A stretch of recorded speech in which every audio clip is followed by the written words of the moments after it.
පිපාසය සහ පොල් වේවිච්ච කොටස මට ඡායමකට පත් වෙනවා. බලා ගන්නවා මේ මැෂින් එකේ උඩේ තිබේ වතුර ටික වතුර බින්දු ගානක් එක්ක අහුවලා තියෙන්නේ.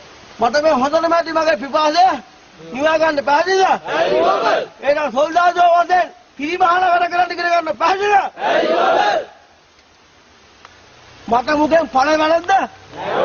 මට වැඩක් නෑ. මගේ පණ තමයි ජීවත් කරගන්න ඕනේ. පැහැදිලිද? ඇයි ඔබ? එහෙනම් හොඳටම පණ දින මාළුවෙක් මගේ මදුරු දල දාලා මං අර පල්ලා දින අලෙක් අල්ලගත්තා මේ වගේ පණ දින මාළුවෙක්. මට කන්න පුළුවන්ද? මගේ මානසිකත්වය දැන් කොහොමද තියන්නේ?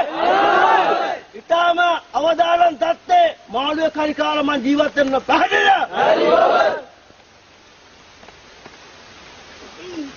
අපෝට හඩ පාවා දෙන්න නැතුව හමුන්ගේ ක්‍රියාකාරකම් ඉදිරියට කරගෙන යන්න හැකියාවක් තියෙන්න ඕන.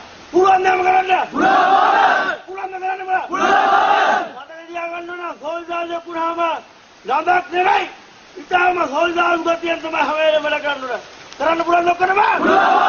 මට දියා ගන්න පුළුවන් කරන්න.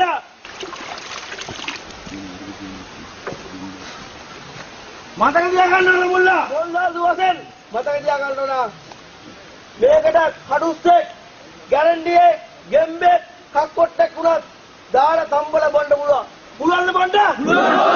ගෙම්බ ඉන්නද අරකේ? අනිවාර්යෙන්ම තමුල්ලට මම මේක බීලා පෙන්නනවා. කිසි ප්‍රශ්නයක් නෑ.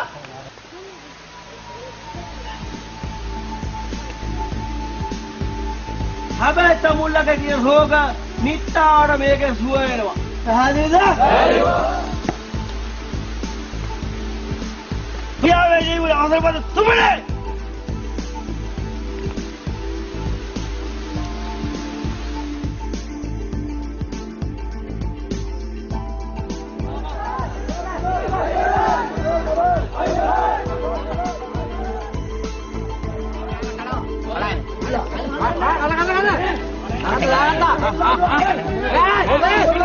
හොඳයි මෙම කොල්ලෝ හිටෝ